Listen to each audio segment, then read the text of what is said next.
Kada se razgovara o problemima u poljoprivredi, njih je toliko da ljudi ne znaju odakle da krenu. Nagomilali su se u toj meri da sve boli glava, a uzrok je rodna godina i cene koje su izuzetno niske. Najniže do sada u poslednjih nekoliko godina.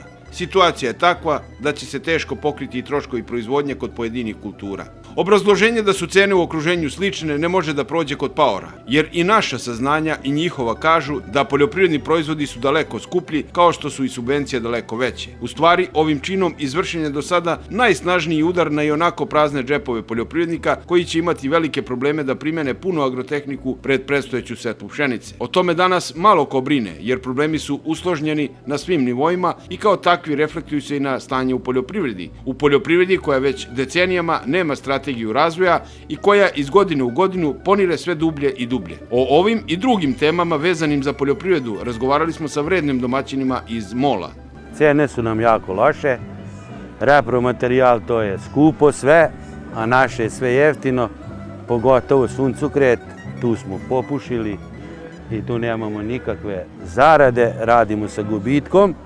Ako je suncokret 2500 dinara, ulje treba da bude 70 dinara, suncokret 2500, sačma suncokretova je 5000 dinara, znači otpad od suncokreta je skuplji od suncokreta. To nema ni u jednoj državi na svetu.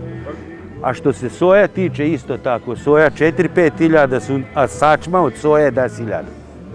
Pa danas cena što se tiče stočarstva je dobra.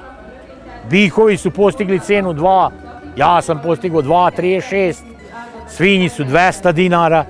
Prerađivači su nas uništili, ali treba jednu stvar dobro da znaju, da su bez nas starog vožđa. To je bilo sa šećeranama.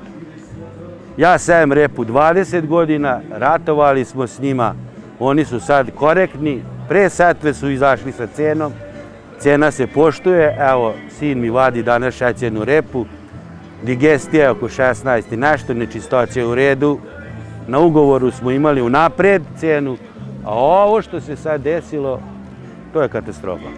Pa sad momentalno je, nije teško zbog ove cene sada što je, nego je cena zbog prošle godine što je bila. Ja sam poljoprivrednik, ali sam stočar većim delom nego ratar.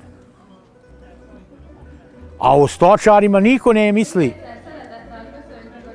kako će stočari preživeti. Mi stočari smo dotle došli da prodajemo zemlju, a ratari kupuju zemlju. Kupuju traktore za 100.000 evra, za 200.000 evra, a mi stočari nismo u toj mogućnosti. Malo na kojoj farmi od stočara da prođeš, da ćeš vidjeti nov kombaj, nov traktor. Pa zato što, eto, ispričao sam, naše je jeftino, njihovo je sve skupo, ulog.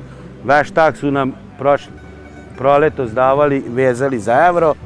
Veštak je 45 evra plus PDV, to je 5.000, a suncokret uzimaju u dinarima. I mislim da su prerađivači i trgovci sve to u januaru znali i tako su se postavili prema nama da dotuku seljaka.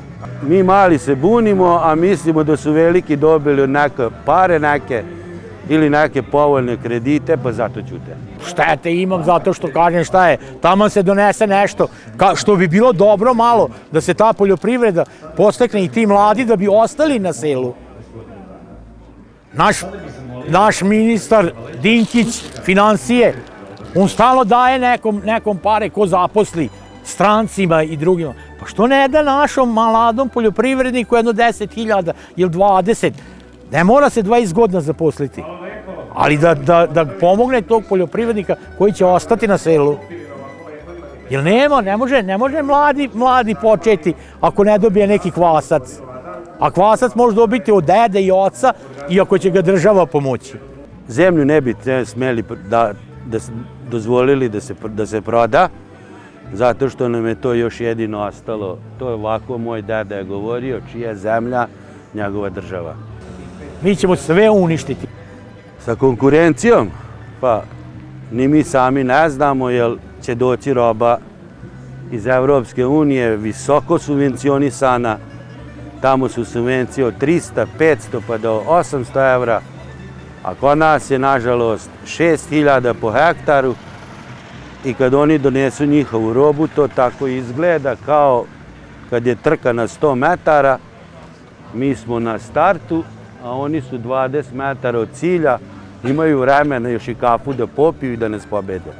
Tu nešto mora da se promene. I država mora, ako hoće da zaštiti seljaka, nešto mora da se preduzme. Jer ovako ako se otvori tržište, mi s ovim mašinama, s ovim kamatama i s ovim, ne možemo se s njima takmičiti. Banke, krediti skupi, kamate visoke, ne znam. Dobro, ne vredi to, ja sam to pričao i pre, i ranije, i sada, i šta da pričam. Pa poljoprivrednik je uvijek i bio tovarna masa i bit će. Nema tu granice dokle. A ministar je pravi i taki nam čovjek treba od nauke i struke, ali samo treba da se promene mnogo što šta. Ove subvencije treba koje nam država daje, da nam daju pre setve, da bi mi mogli tu setvu da obavimo, nek mi setvu završimo i onak tek dobijemo novce, evo neki ljudi ni do danas dan još nisu ni dobili, a država treba da odreši kesu, jer ova država samo od poljoprivrede i živi.